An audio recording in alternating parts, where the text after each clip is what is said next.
имрӯз 6 сентябр аст ва студияи марказии радиои Озодӣ ман Шалои Гулхоҷа ба шумо дуруд мефиристам. Дар барномаи имрӯз ин мавзӯъҳоро дорем.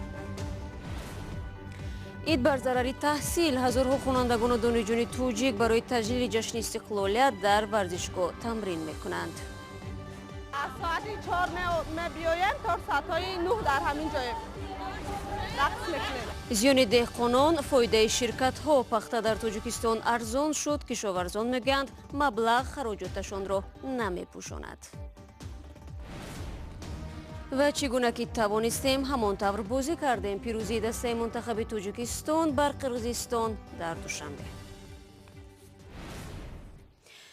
дар Тоҷикистон омодагиҳо ба таҷлил аз 28-мин солгарди истиқлолият идома дорад. мақомоти интизомӣ барои таъмини амният аз фардо ба реҷаи пурзури фаъолият мегузаранд. шумораи зиёди донишомӯзон ба тамрини намоиши ҷашнӣ ҷалб гаштанд. 7000 дар Кӯлоб нақши чархаи роғунро иҷро хоҳанд кард. дар пушти саҳнаи омодагиҳо ба таҷлил аз ду рӯйдоди муҳим чӣ мегузарад, дар гузориши навбатӣ тамошо мекунем. хонандагону донишҷӯёни душанбе рӯзе 2 маротиба субҳ ва бегоҳ нақшаҳояшонро тамрин мекунанд. онҳо намоиши ҷашниро омода месозанд. дар пушти саҳна ҷои пой мондан нест.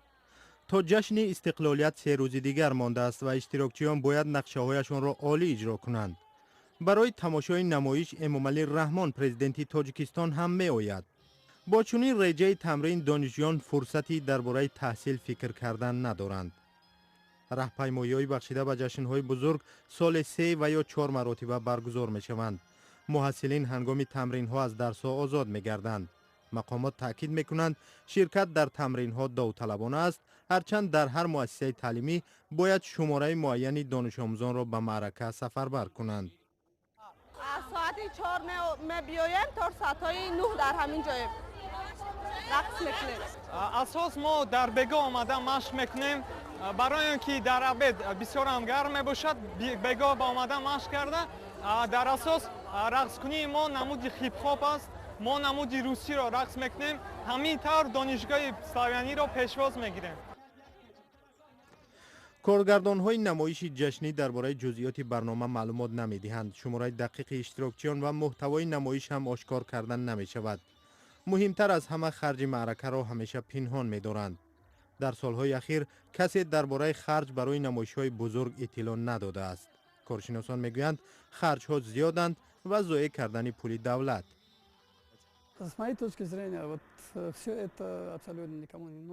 аз нигоҳи ман ҳамаи ин ба касе лозим нест.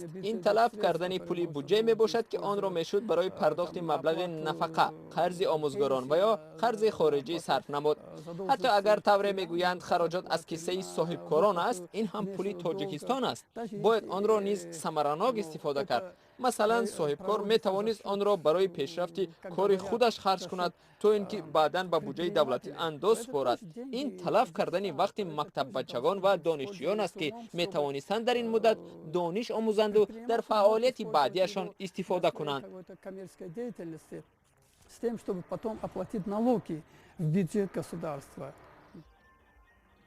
дар Тоҷикистон ҷашни истиқлолият ҳамеша пуршукӯҳ таҷлил карда мешавад. ин ҳодисаи муҳими сол маҳсуб меёбад. аммо имсол ҷашн бо ифтитоҳи чархаи дуввуми нерӯгоҳи барқиёбии роғун мувофиқ меояд. аз ин ҷост ки метавон ҷашни бошукӯҳтарро интизор буд. рӯ меорем ба мавзӯъҳои дигар. пас аз оташ гирифтани зарфи гази моеъ дар бозори саховати шаҳри Кӯлоб, маъмурияти бозор 16 фурӯшандаро маҷбур карданд ки ҷояшонро иваз кунанд.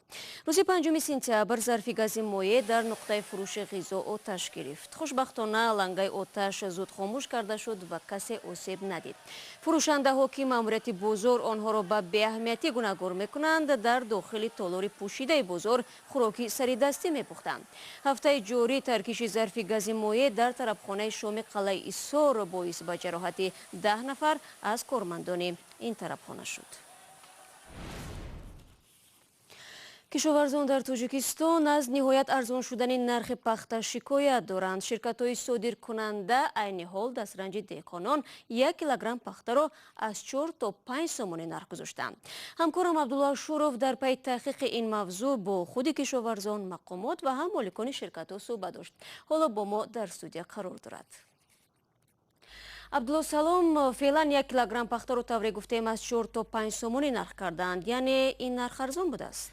سلام شهلاب، بله، دهقانان میگویند پخته با 100 مشقت پروریدهشان را از 4 تا 5 سومونی نرخ گذاشتند که حتی خراجات را روی پوش نمی‌کند و اگر وضع به همین شیوه ادامه کند از پرورش آن دست می‌کشند. ایرجان تقایبکوف، رهبر خواجگی دهقانی در ناحیه عبدالرحمن جامی میگوید کارخانه پخته ناحیه 1 کیلوگرم آن را 4 سومونی نرخ گذاشته است و کشاورزان ناچارند با همین نرخ دسترنج خود را فروشند.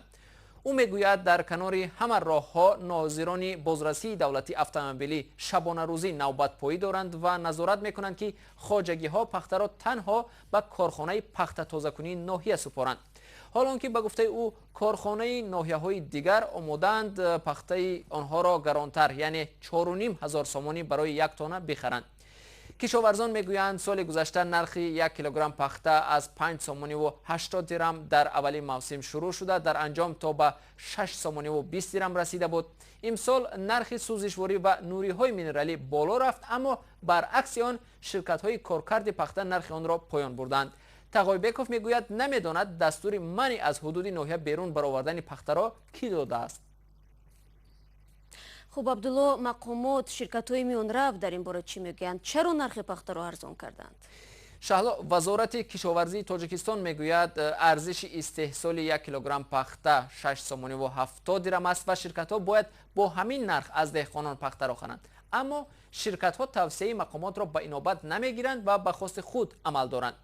در همین حال شرکت های پخته تازه‌کنی میگویند نرخ پخته در بازار جهانی از جمله بیرژه لیورپول نسبت به سال پیش ارزان شده است. عبدالله جمعیف، رهبر کارخانه پخته تازه‌کنی ایسایف از ناحیه جلال‌الدین رومی گفت نرخ نیم کیلو پخته تقریبا از 92 سنت سال گذشته تا 70 سنت پایان آمد. اگر با کیلوگرم حساب کنیم نرخ 1 کیلوگرم پخته بیش از 14 سومانی می شود، اما شرکت ها از دهقان تاجیک 1 کیلوگرم پخته را 4-5 سومانی می خرند.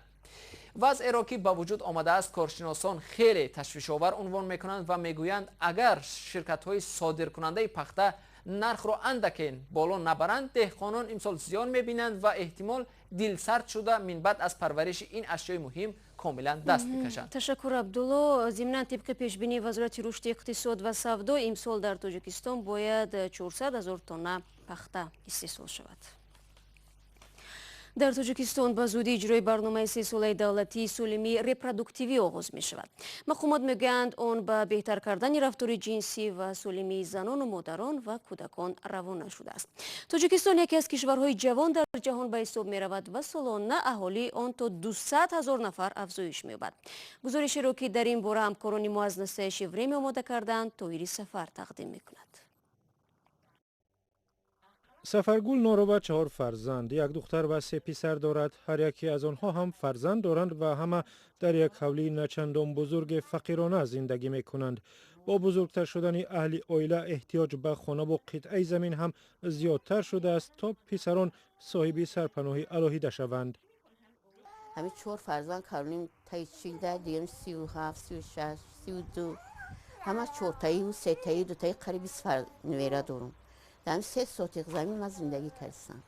در همین 3 سوتیق زندگی کردم. من 2004 انتظار زمینم 2006 و جنابی جمهوری عریضه خطی کردم که من 3 سوتیق زمین تی جواب خط شما رفتم داو کردم چند سال داو کردم رفتم آخرم به اساسمون زمین ندادن. متخصصان و خود مقامات هم گفتند که یک سبب کمبیزاتی بیکاری و مهاجرت زیاد سرفرزندی در تاجیکستان است. در 10 سال گذشته افزایش اهالی در تاجیکستان بیشتر از 22% را تشکیل داده است. به سبب کمبیزاتی و امکانات محدود اقتصادی تولد هم به تدریج کمتر شده است، هرچند در بعضی مناطق همچنان زیاد میماند. مقامات میگویند هدف برنامه دولتی حفظ سلامتی زنان و دختران است و نه از این بیشتر.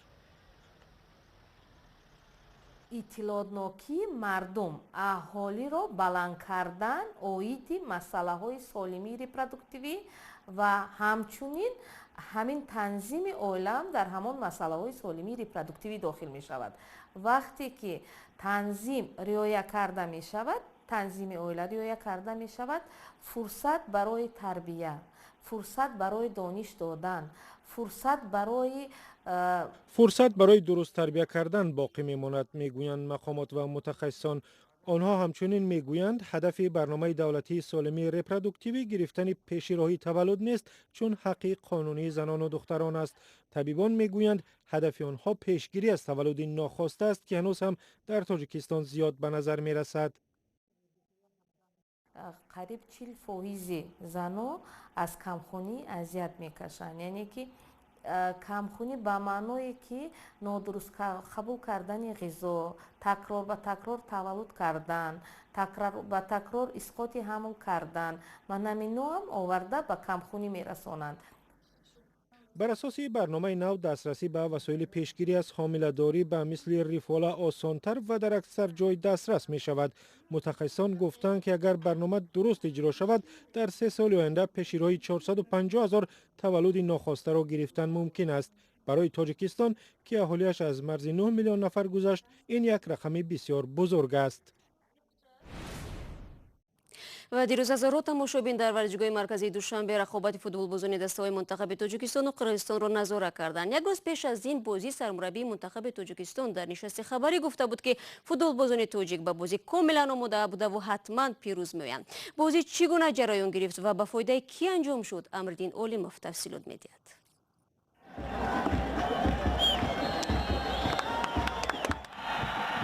دسته منتخب فوتبال تاجیکستان در اولین بازیش در مرحله دوم انتخابی قهرمانی جهان 2022 منتخب قرقیزستان را با حساب 1-0 شکست داد. این بازی گروهی F شام پنجشنبه 5 سپتامبر در ورزشگاه مرکزی شهر دوشنبه با حضور نزدیک 18,000 تماشاگر دایر گردید. بازی با هجوم‌های مهمانان شروع شد و آنها در مدت 15 دقیقه برتری داشتند.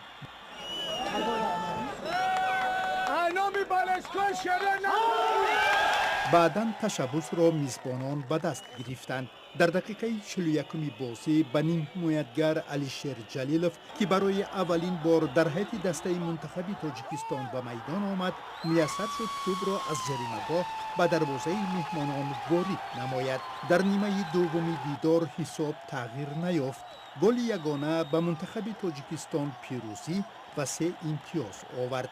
در این بازی در هیئت دسته منتخب تاجیکستان بجز از بازیگران باشگاه‌های فوتبالی کشور 4 لیگیونر شرکت داشتند. در نخستین بازی خانگی ما گل مهنتی زدیم و حساب را نگاه داشتیم. از همه اساسیش این است که ما صاحب 3 امتیاز گردیدیم و اکنون لحظه‌های خوب و منفی بازی را تحلیل می‌کنیم. از بازی هیچ گونه شکایت نداریم. چگونه که توانستیم همان طور بازی کردیم.